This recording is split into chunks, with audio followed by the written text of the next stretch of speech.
2 ਮਹੀਨੇ ਉੱਥੇ ਅੰਦੋਲਨ ਚੱਲਿਆ। ਅਸਲ ਦੇ ਵਿੱਚ ਜਿਵੇਂ ਅਸੀਂ ਘਰ ਦੀ ਇਮਾਰਤ ਜਦੋਂ ਬਣਾਉਣੀ ਹੋਵੇ ਤਾਂ ਨਿਉ ਤੋਂ ਕੰਮ ਸ਼ੁਰੂ ਕਰਦੇ ਹਾਂ।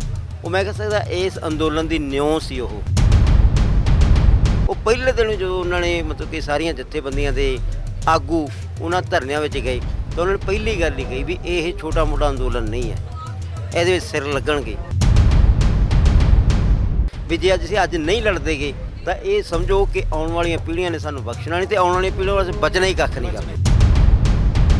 ਮੈਨੂੰ ਇਹ ਲੱਗਦਾ ਵੀ ਖਾਸ ਕਰਕੇ ਜੇ ਆਪਾਂ ਕਹੀਏ ਕਿ ਆਪਾਂ ਨੂੰ ਜੀਵਨ ਹੁਣ ਜੱਟਾਂ ਵਾਂਗੂ ਨਹੀਂ, ਇਨਸਾਨਾਂ ਵਾਂਗੂ ਜਿਉਣ ਦੀ ਲੋੜ। ਇਹਦੇ ਵਿੱਚ ਸਮਝ ਵੀ ਹੁੰਦੀ ਹੈ ਕਿ ਬਾਈ ਤੁਸੀਂ ਦੱਸੋ ਹੁਣ ਕਿੰਨੇ ਜੱਟਾਂ ਦੇ ਘਰੇ ਔਡੀਆਂ ਖੜੀਆਂ ਨੇ, ਕਿੰਨੇ ਦੇ ਘਰੇ ਪਜੈਰੋ ਖੜੀਆਂ ਨੇ, ਤੇ ਕਿੰਨੇ ਪਰੌਂਠਿਆਂ ਨਾਲ ਨਾਗਣੀ ਖਾਂਦੇ। ਸਤਿ ਸ਼੍ਰੀ ਅਕਾਲ, ਤੁਸੀਂ ਵਿਜ਼ਨ ਪੰਜਾਬ ਟੀਵੀ ਦੇਖ ਰਹੇ ਹੋ ਤੇ ਮੈਂ ਆ ਰਵੀ ਸੰਗਰਾਹੂਰ।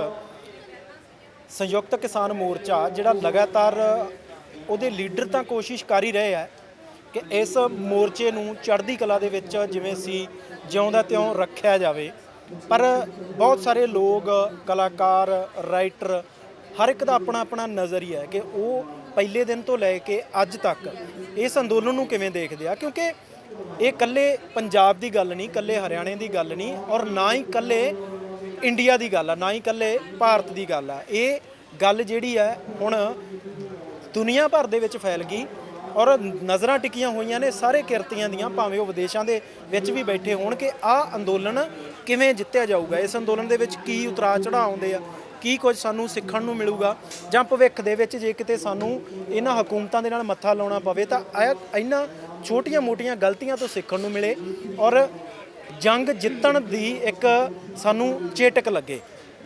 ਦੋ ਕਲਾਕਾਰ ਨੇ ਮੇਰੇ ਨਾਲ, ਕੀਰਤੀ ਕਿਰਪਾਲ ਜੀ ਹੈ ਔਰ ਇਹ ਨਾਲ ਵੀਰ ਜੀ ਨੇ, ਔਰ ਦੋਨੋਂ ਮੁਕਤਸਰ ਦਾ ਪਿੰਡ ਹੈ ਇੱਕ ਕੋਠੇ ਚੇਤ ਸਿੰਘ ਵਾਲੇ, ਉੱਥੇ ਟੀਚਰ ਨੇ। ਔਰ ਸਭ ਤੋਂ ਵੱਡੀ ਗੱਲ ਤਾਂ ਇਹ ਹੈ ਕਿ ਇਹ ਕਲਾਕਾਰ ਨੇ, ਨਾਟਕਕਾਰ ਨੇ।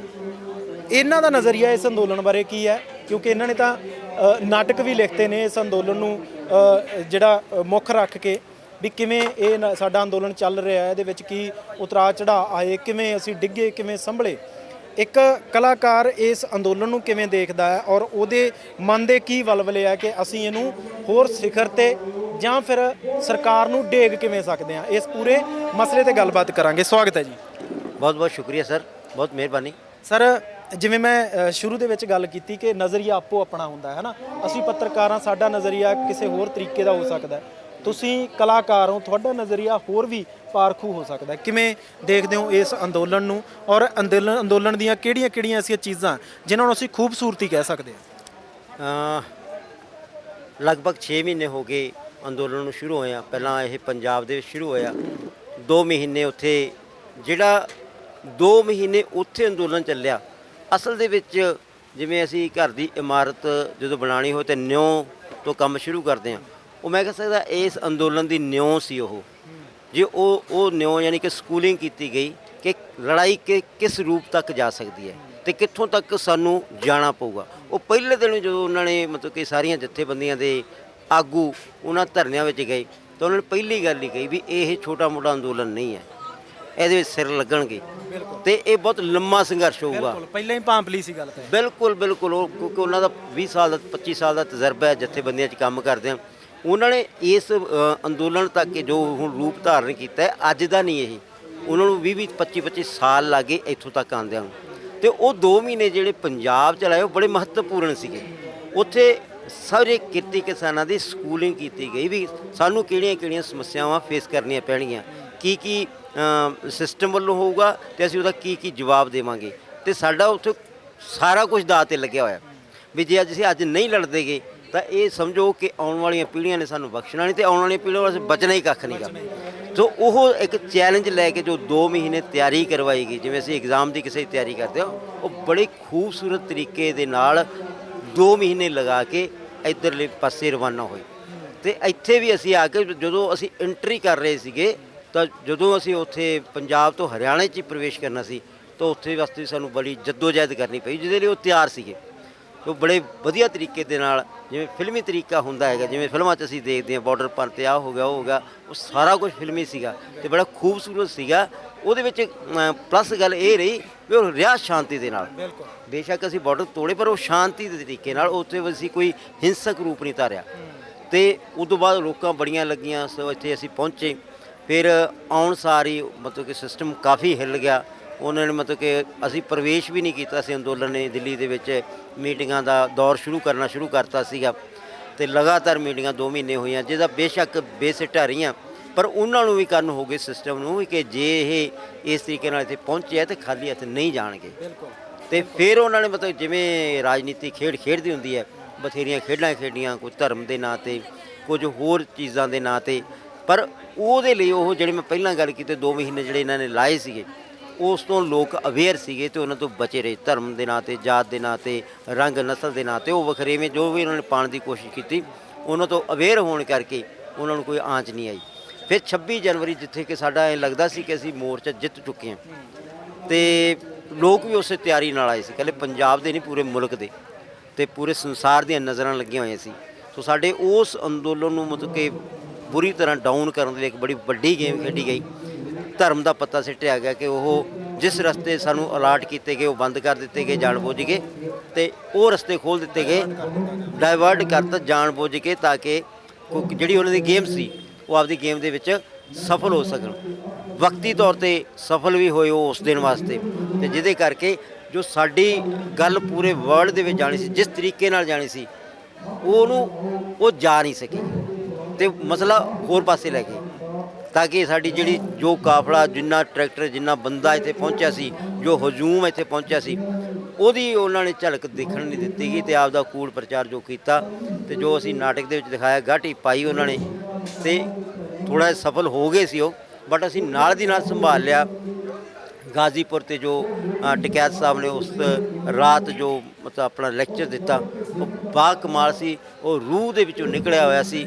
ਅਤੇ ਰੂਹ ਦਾ ਅਸਰ ਇਹ ਹੋਇਆ ਕਿ ਸਾਡਾ ਜਿਹੜਾ ਅੰਦੋਲਨ ਸੀ ਹੋਰ ਦੁੱਗਣਾ ਚੌਗਣਾ ਹੋ ਗਿਆ।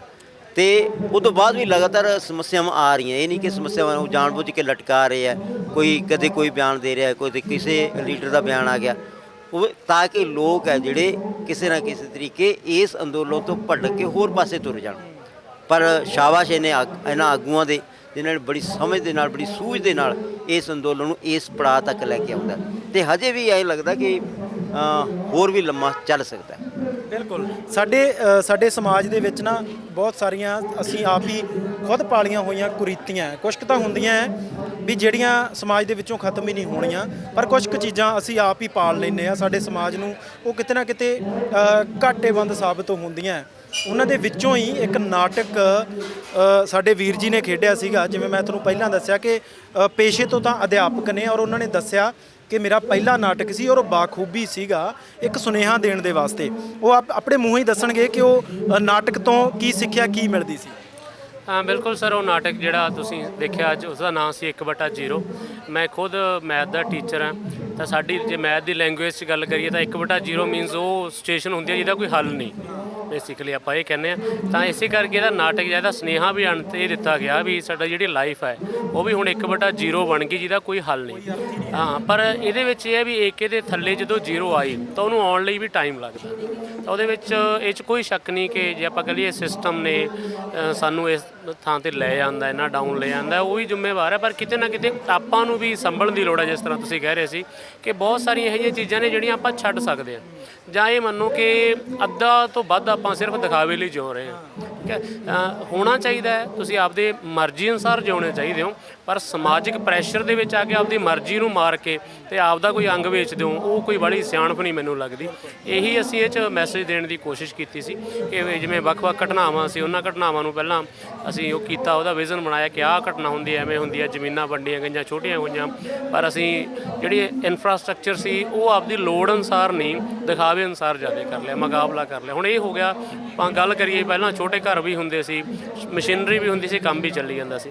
ਤਾਂ ਹੁਣ ਇਹ ਦੇਖੋ ਕਿ ਮੋਸਟਲੀ ਇਹੋ ਜਿਹੀਆਂ ਚੀਜ਼ਾਂ ਨੇ ਜਿਹਦੀ ਆਪਾਂ ਨੂੰ ਲੋੜ ਨਹੀਂ, ਪਰ ਆਪਾਂ ਉਹ 'ਤੇ ਇਨਵੈਸਟ ਕਰ ਰਹੇ ਹਾਂ, ਔਰ ਬਾਅਦ ਦੇ ਵਿੱਚ ਜਿਹੜਾ ਹੈ ਫਿਰ ਤੰਗ ਹੁੰਦੇ, ਆਰਥਿਕਤਾ ਡਾਊਨ ਹੁੰਦੀ ਹੈ, ਅਤੇ ਉਹਦੇ ਫਿਰ ਜਿਹੜੇ ਰਿਜ਼ਲਟ ਆ ਉਹ ਆਪਣੇ ਸਾਰਿਆਂ ਦੇ ਸਾਹਮਣੇ ਹੀ ਹੈ। ਤਾਂ ਇਹ ਮੈਸੇਜ ਦੇਣ ਦੀ ਕੋਸ਼ਿਸ਼ ਕੀਤੀ ਵੀ ਨੋ ਡਾਊਟ ਸਿਸਟਮ ਵੀ ਜਾਂ ਜਿਹੜਾ ਸਿਚੁਏਸ਼ਨ ਹੈ, ਹਾਲਾਤ ਨੇ, ਉਹ ਚਾਹੇ ਬਣਾ ਦਿੱਤੇ ਗਏ ਜਾਂ ਬਣ ਗਏ ਆ, ਉਹ ਤਾਂ ਆਪਾਂ ਨੂੰ ਜਿਹੜਾ ਡਿਸਟਰਬ ਕਰ ਹੀ ਰਹੇ ਨੇ, ਪਰ ਨਾਲ ਦੀ ਨਾਲ ਆਪਾਂ ਨੂੰ ਵੀ ਸੰਭਲਣ ਦੀ ਲੋੜ ਹੈ। ਮੀਨਸ ਹੁਣ ਮੈਨੂੰ ਇਹ ਲੱਗਦਾ ਵੀ ਖਾਸ ਕਰਕੇ ਜੇ ਆਪਾਂ ਕਹੀਏ ਕਿ ਆਪਾਂ ਨੂੰ ਜੀਵਨ ਹੁਣ ਜੱਟਾਂ ਵਾਂਗੂ ਨਹੀਂ, ਇਨਸਾਨਾਂ ਵਾਂਗੂ ਜਿਉਣ ਦੀ ਲੋੜ ਹੈ, ਇਹਦੇ ਵਿੱਚ ਸਮਝ ਵੀ ਹੁੰਦੀ ਹੈ। ਮੈਂ ਥੋੜਾ ਜਿਹਾ ਕਲੀਅਰ ਕਰ ਦਿਆਂ ਕਿ ਜਿਹੜਾ ਨਾਟਕ ਇਹਨਾਂ ਦੇ ਵੱਲੋਂ ਖੇਡਿਆ ਗਿਆ ਸੀ, ਉਹ ਜਿਵੇਂ ਆਪਾਂ ਗਾਣਿਆਂ ਦੇ ਪਹਿਲਾਂ ਆਪਾਂ ਪੰਜਾਬੀ ਫਿਲਮਾਂ ਦੇਖਦੇ ਹੁੰਦੇ ਸੀ, ਜ਼ਮੀਨ ਜੱਟ ਦੀ, ਦੁਸ਼ਮਣੀ ਜੱਟ ਦੀ, ਉਦੋਂ ਬਾਅਦ ਮੀਮਸ ਬਣਨੇ ਸ਼ੁਰੂ ਹੋਏ, ਉਹਨਾਂ ਨੂੰ ਬਹੁਤ ਸਾਰੇ ਜਿਹੜੇ ਕਾਮੇਡੀ ਕਲਾਕਾਰ ਆ ਉਹ ਕਹਿਣ ਲੱਗੇ ਕਈ ਜੱਟ ਦੀ, ਤੰਗਲੀ ਜੱਟ ਦੀ, ਮਤਲਬ ਕਿਉਂਕਿ ਜੱਟ ਦੇ ਨਾਮ ਤੇ ਨਾ ਬਹੁਤ ਸਾਰੀਆਂ ਚੀਜ਼ਾਂ ਬਣਨੀਆਂ ਸ਼ੁਰੂ ਹੋ ਗਈਆਂ ਸੀ। ਤੇ ਫਿਰ ਆ ਗਿਆ ਗਾਣਿਆਂ ਦਾ ਦੌਰ, ਔਰ ਗਾਣਿਆਂ ਦੇ ਵਿੱਚ ਵੀ ਜਿਹੜਾ ਜੱਟ ਨੂੰ ਕਈ ਤਰ੍ਹਾਂ ਦੇ ਨਾਲ ਪੇਸ਼ ਕੀਤਾ ਜਾਂਦਾ ਸੀ। ਜੱਟ ਤਾਂ ਜੀ ਫਾਇਰ ਹੀ ਉੱਥੇ ਕਰਦਾ ਹੁੰਦਾ ਜਿੱਥੇ ਪਾਬੰਦੀ ਹੁੰਦੀ ਹੈ, ਮਤਲਬ ਜੱਟ ਤਾਂ ਬੰਦਾ ਮਾਰ ਦਿੰਦਾ ਹੁੰਦਾ ਹੈ। ਜੱਟ ਤਾਂ ਜਦੋਂ ਕਚਹਿਰੀਆਂ ਦੇ ਵਿੱਚ ਜਾਂਦਾ ਉਦੋਂ ਮੇਲੇ ਲੱਗ ਜਾਂਦੇ ਹੁੰਦੇ ਆ। ਇਹੋ ਜਿਹੀਆਂ ਚੀਜ਼ਾਂ ਜਿਹੜੀਆਂ ਨੇ ਉਹ ਫਿਲਮਾਈਆਂ ਵੀ ਜਾਂਦੀਆਂ ਰਹੀਆਂ। ਤੁਹਾਨੂੰ ਲੱਗਦਾ ਇਹਦਾ ਕੋਈ ਹੱਲ ਹੈਗਾ ਜਾਂ ਕੋਈ ਆ ਸਮਾਂ ਆ ਗਿਆ ਕਿ ਹੁਣ ਸਾਨੂੰ ਇਹ ਚੀਜ਼ਾਂ ਛੱਡ ਦੇਣੀਆਂ ਚਾਹੀਦੀਆਂ? ਨਹੀਂ, ਪਹਿਲਾਂ ਤਾਂ ਸਰ ਇਹ ਗੱਲ ਹੈਗੀ ਹੈ ਵੀ ਜਿਹੜੀਆਂ ਚੀਜ਼ਾਂ ਫਿਲਮਾਈਆਂ ਗਈਆਂ ਜਾਂ ਇੱਕ ਜਿਹੜਾ ਨਰੇਟਿਵ ਸਿਰਜਿਆ ਗਿਆ ਜੱਟਵਾਦ ਵਾਲਾ ਨਰੇਟਿਵ, ਠੀਕ ਹੈ, ਵੀ ਉਹਦਾ ਰਿਜ਼ਲਟ ਹੁਣ ਆਪਣੇ ਸਾਹਮਣੇ ਆ ਗਿਆ। ਕੁਝ ਵੀ ਚੀਜ਼ ਹੁੰਦੀ ਆ ਸਮਾਜ ਦੇ ਵਿੱਚ, ਜਦੋਂ ਆਪਾਂ ਨੂੰ ਜਿਹੜਾ ਡਰਾ ਕਰਦੇ ਆ, ਸਮਾਜ 'ਚ ਸੁੱਟਦੇ ਆ, ਤਾਂ ਉਹਨੇ ਰਿਜ਼ਲਟ ਦੇਣਾ ਹੁੰਦਾ, ਔਰ ਉਹ ਰਿਜ਼ਲਟ ਆਪਣੇ ਸਾਹਮਣੇ ਹੈ। ਠੀਕ ਹੈ, ਵੀ ਤੁਸੀਂ ਇਹ ਦੇਖੋ ਵੀ ਜਿਹੜਾ ਸਾਰੀ ਦੁਨੀਆ ਨੂੰ ਅੰਨ ਖਵਾਉਂਦਾ ਸੀ, ਹੁਣ ਉਹ ਸੁਸਾਈਡ ਕਰ ਰਿਹਾ। ਤਾਂ ਇਹਦੇ ਵਿੱਚ ਠੀਕ ਹੈ, ਹੈਗਾ ਹੀ ਉਹੀ ਹੈ।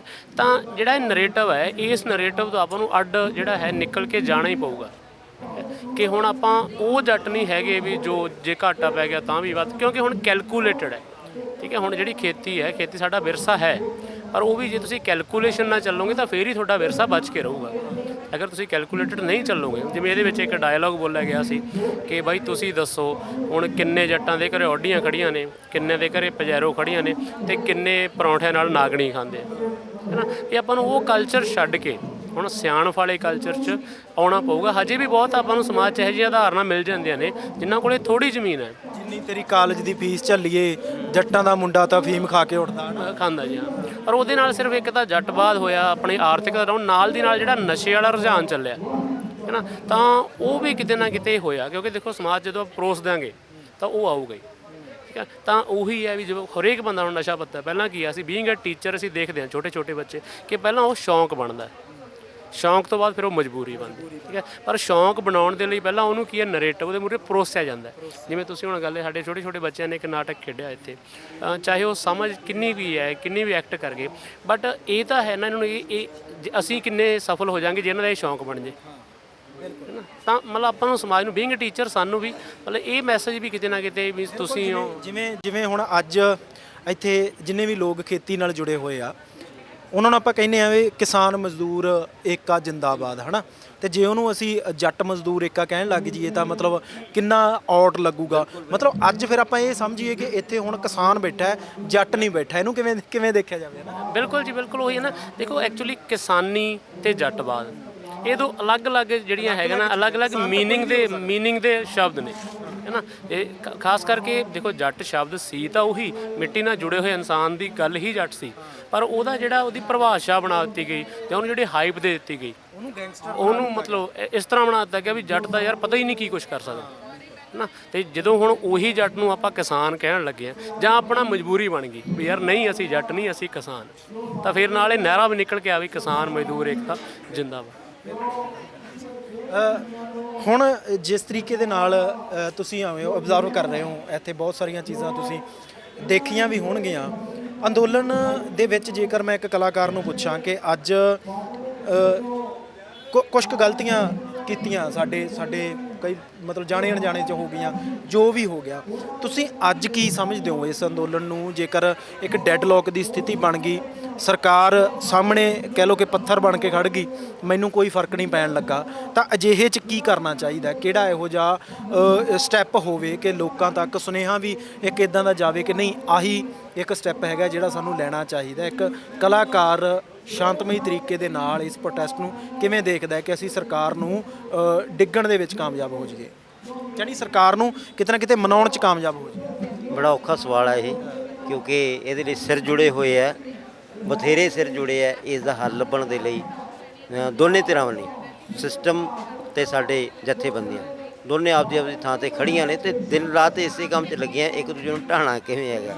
ਸੋ ਬੜਾ ਔਖਾ ਇਹਦਾ ਹੱਲ ਹੈਗਾ ਇਹ ਵਕਤ ਤੇ ਮਤਲਬ ਕਿ ਅਸੀਂ ਐਂ ਕਹਿ ਦਈਏ ਵੀ ਆਹ ਕਰ ਦਈਏ ਤਾਂ ਐਂ ਹੋ ਜਾਊਗਾ, ਮੇਰੇ ਖਿਆਲ ਇਸ ਤੋਂ ਗੱਲ ਬਾਹਰ ਹੀ ਹੋ ਗਈ ਹੈ। ਤੇ ਗੱਲ ਕਿਵੇਂ ਸਿਰੇ ਚੜੂਗੀ, ਕੀ ਮੋੜ ਕੱਟੂਗੀ, ਇਹਦੇ ਲਗਾਤਾਰ ਨਜ਼ਰ ਰੱਖਣੀ ਪੈਣੀ ਹੈਗੀ ਹੈ।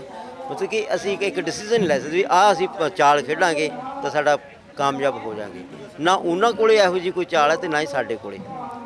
ਤੇ ਦੋਨੇ ਖੜੀਆਂ ਬਰਾਬਰ ਹੈਗੀਆਂ, ਦੋਨੇ ਆਪਣੇ ਪੱਤੇ ਮਤਲਬ ਖੋਲ ਰਹੀਆਂ ਹੈਗੀਆਂ, ਤੇ ਕਿਹੜਾ ਪੱਤਾ ਕਿਹਦੇ ਕੰਮ ਆ ਜੇ ਇਹ ਵਕਤ ਦੱਸੂਗਾ, ਇਹ ਵਕਤ ਤੇ ਸਾਰੀ ਗੱਲ। ਇਹਦੇ ਵਿੱਚ ਇੱਕ ਚੀਜ਼ ਜਿਹੜੀ ਮੈਂ ਐਡ ਅਪ ਕਰਨਾ ਚਾਹੁੰਦਾ ਉਹ ਜੇ ਵੀ ਇਸ ਜਿਹੜੀ ਅੰਦੋਲਨ ਦੀ ਵਿਲੱਖਣਤਾ ਹੈ ਜਾਂ ਜਿਹੜੀ ਹਜੇ ਤੱਕ ਇਸ ਅੰਦੋਲਨ 'ਚ ਰੂਹ ਫੂਕ ਰਹੀ ਹੈ, ਉਹ ਹੈ ਇਹਦਾ ਹਿੰਸਕ ਨਾ ਹੋਣਾ।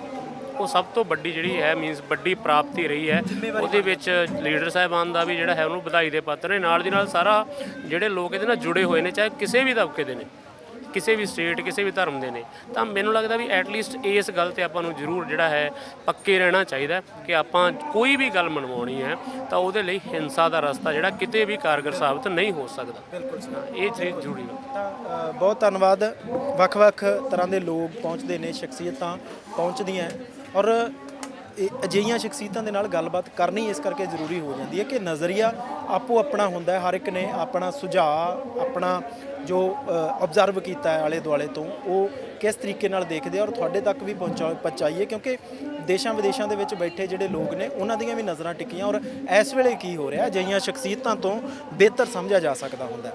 ਤਾਂ ਇਸ ਅੰਦੋਲਨ ਦੇ ਨਾਲ ਜੁੜਿਆ ਹਰ ਅਪਡੇਟ ਔਰ ਹਰ ਕਹਾਣੀ ਤੁਹਾਡੇ ਤੱਕ ਹੂਬਹੂ ਪਹੁੰਚਾਉਂਦੇ ਰਹਾਂਗੇ। ਤੁਸੀਂ ਦੇਖਦੇ ਰਹਿਣਾ ਵਿਜ਼ਨ ਪੰਜਾਬ ਟੀਵੀ। ਮੈਂ ਆਪਣੇ ਸਹਿਯੋਗੀ ਗੁਰਸਿਮਰਨ ਸਿੰਘ ਦੇ ਨਾਲ Ravi Sangrur, vision Punjab TV, Singhu border, Delhi.